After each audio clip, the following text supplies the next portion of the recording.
Salam, selamat pagi.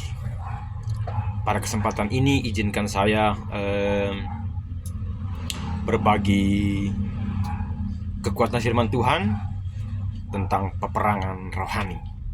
Jadi kita ada sampai hari ini itu karena pertolongan Tuhan, karena perlindungan Tuhan.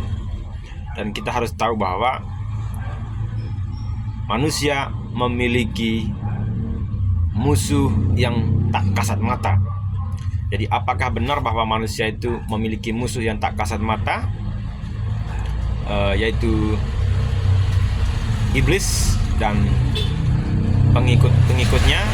Jadi mari kita baca dari Efesus bab 6 ayat 10. Perlengkapan rohani. Akhirnya hendaklah kamu kuat di dalam Tuhan, di dalam kekuatan kuasa-Nya. Kenakanlah seluruh perlengkapan senjata Allah supaya kamu dapat bertahan melawan tipu muslihat iblis, karena perjuangan kita bukanlah melawan darah dan daging, tetapi melawan pemerintah-pemerintah, melawan penguasa-penguasa, melawan penghulu-penghulu dunia yang gelap ini, melawan roh-roh jahat di udara. Jadi itulah sebabnya mengapa saya tinggalkan kekuatan-kekuatan leluhur, tinggalkan jimat-jimat dari leluhur, rantai babi, batu delima, keris, yang keris-keris yang memiliki kekuatan supernatural lah. Kenapa saya tinggalkan? Karena apa? Saya mau pakai yang dari Alkitab, yaitu apa? Perlengkapan senjata Allah. Jadi Efesus bab 6 ayat 11 mengatakan, kenakanlah seluruh perlengkapan senjata Allah supaya kamu dapat bertahan melawan tipu muslihat iblis. Itu. Jadi ini catatan Alkitab. Kenakanlah seluruh perlengkapan senjata Allah supaya apa? Dapat bertahan melawan tipu muslihat iblis. Nah, gelar-gelar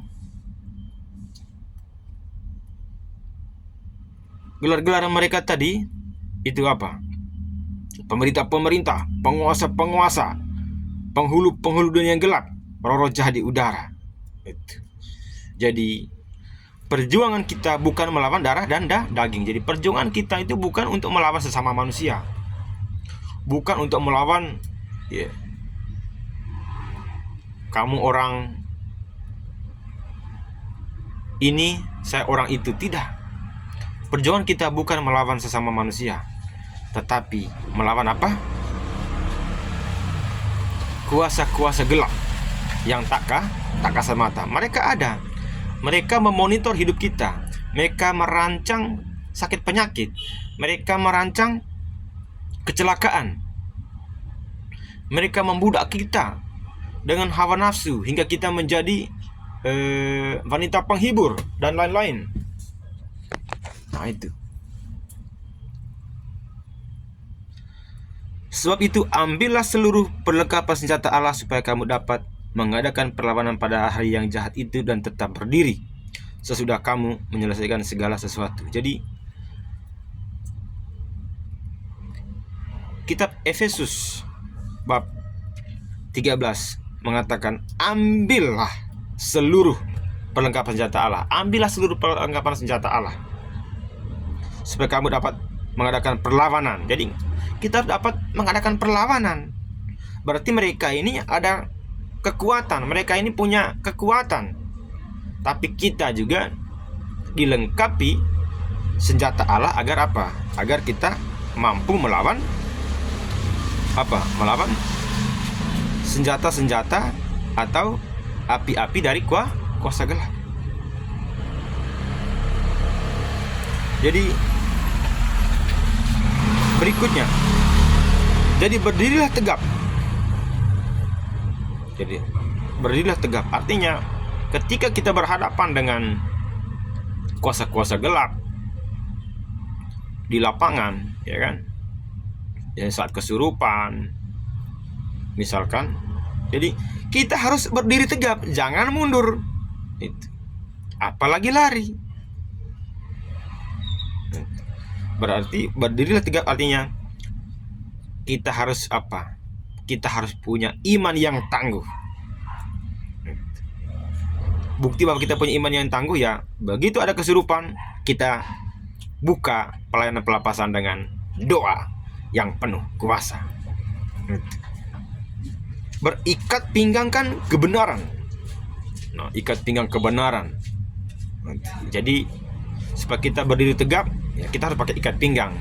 Ya, ikat pinggang rohani itu. Jadi kita harus minta semua ini lewat doa. Dan berbaju jirahkan keadilan.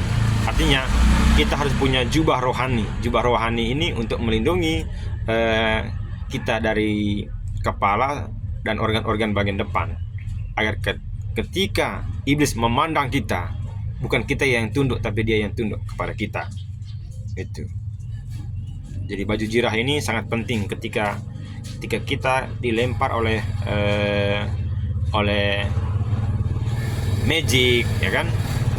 Ketika kita diserang oleh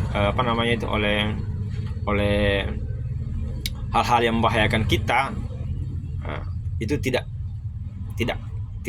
masuk ke kita, malah akan menjadi debu. Jadi senjata-senjata setan itu akan menjadi debu.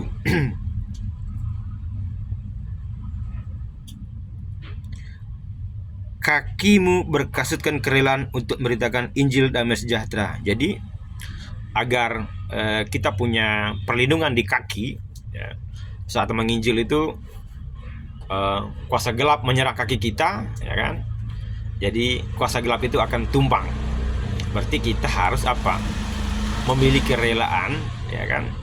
Tanpa disuruh, tanpa dibayar, ya. Kita mau mendoakan orang sakit, kita mau mendoakan orang kesurupan, kita mau melayani siapa aja yang membutuhkan pertolongan dan kesembuhan melalui doa. Itu. Dalam segala keadaan pergunakanlah perisai iman. Di dalam segala keadaan gunakan perisai pedang iman. Jadi itu.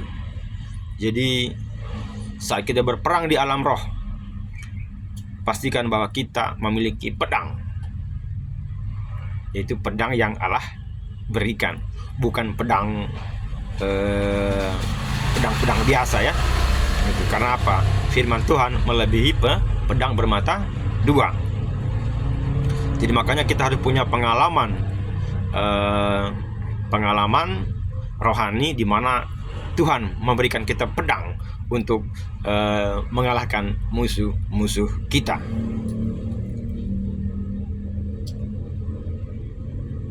Sebab dengan perisai itu kamu akan dapat memadamkan semua panah api dari si jahat. Nah itu. Dengan pedang yang Tuhan berikan, kita bisa apa? Memadamkan semua panah api dari si jahat. Bayangin kalau panah api si jahat, dia kirim rudal, dia tembak kita dengan pistol di dunia mimpi, apa yang kita lakukan? Ya kan? Jadi setidaknya dengan apa? Dengan perisai yang Allah berikan, kita mampu memadamkan apa? Panah api dari si jahat. Terimalah ketopong keselamatan dan pedang roh, yaitu firman Allah. Jadi kita harus terima firman Tuhan, ya kan? Kita harus terima firman Tuhan dan kita gunakan itu sebagai apa? Sebagai kekuatan kita di dalam peperangan rohani. Jadi jangan berperang dengan kekuatan amarah kita, jangan berperang dengan kekuatan intuisi kita atau dengan imajinasi kita. Jangan. Selalu lempar firman Tuhan terhadap musuh-musuh yang hadir dalam mimpi, yang hadir dalam kesurupan. Itu. Jadi pastikan bahwa sebagai pendoa syafaat, sebagai penginjil, sebagai orang yang memerangi kejahatan spiritual, ya, kita harus gunakan perisai iman. Kita harus gunakan apa? Pedang roh, yaitu firman Allah, untuk memadamkan panah api si jahat. Dalam segala doa dan permohonan, berdoalah setiap waktu di dalam roh, dan berjaga-jagalah di dalam doamu itu dengan permohonan yang tak putus-putusnya untuk segala orang kudus. Jadi kita diperintahkan untuk apa? Berdoa setiap waktu dan berjaga-jagalah di dalam doamu itu. Jadi sebagai orang yang aktif mendoakan orang sakit, sebagai orang yang pernah melakukan pelepasan tenaga dalam dan kebal, dan saya sering berhadapan langsung dengan kuasa-kuasa gelap yang meniami seseorang. Jadi ini adalah pegangan utama saya. Jadi saya mengizinkan kuasa Tuhan untuk bekerja lebih dulu di dalam pelayanan saya. Saya tidak pernah menggunakan kekuatan saya sebagai manusia. Saya hanya minta Tuhan bekerja. Saya minta Tuhan berjalan di depan saya. Saya minta Tuhan mengalahkan musuh-musuh manusia, musuh-musuh yang membuat hidup manusia tidak tenang, musuh-musuh yang membuat manusia sakit, musuh-musuh yang membuat manusia tak berdaya. Jadi sebagai orang percaya, ya, jangan pakai lagi tameng-tameng kuasa gelap. Jangan pakai kebal, karena itu semua dari setan. Jangan pakai tenaga dalam, karena itu semua dari setan. Jangan pakai apa?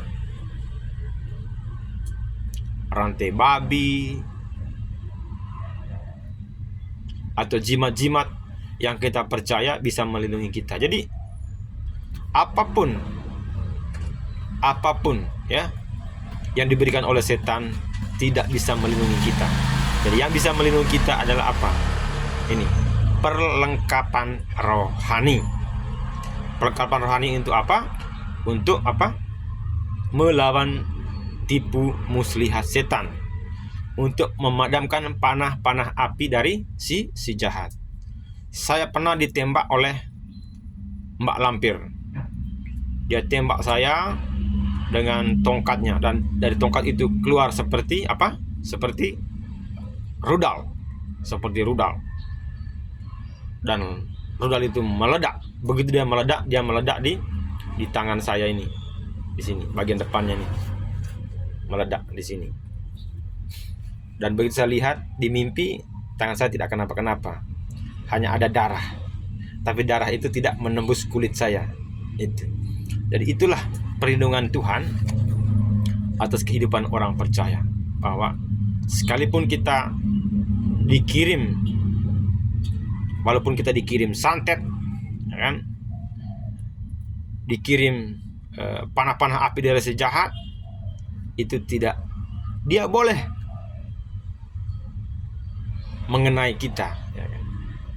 Dia boleh datang ke arah kita, tapi dia tidak mampu melukai kita. Karena apa? Ada firman Tuhan yang melindungi kulit kita. Jadi sampai segitunya Tuhan memelihara hidup kita. Jadi itulah, makanya tinggalkan tameng-tameng, ya, dari kuasa gelap yang mampu menjaga kita. Tapi ambillah perlengkapan senjata Allah yang tertulis dalam kitab Efesus bab 6 ayat 10 sampai dengan 18 ini. Jadi kiranya Anda hari ini bebas dari jimat-jimat, bebas dari apa? Barang-barang tumpas yang selama ini menjaga hidup Anda. Mulai hari ini serahkan semua barang-barang dari kuasa gelap kepada Tuhan, dan pakailah perlengkapan senjata Allah. Sekian aja dari saya. Tuhan Yesus memberkati. Amin.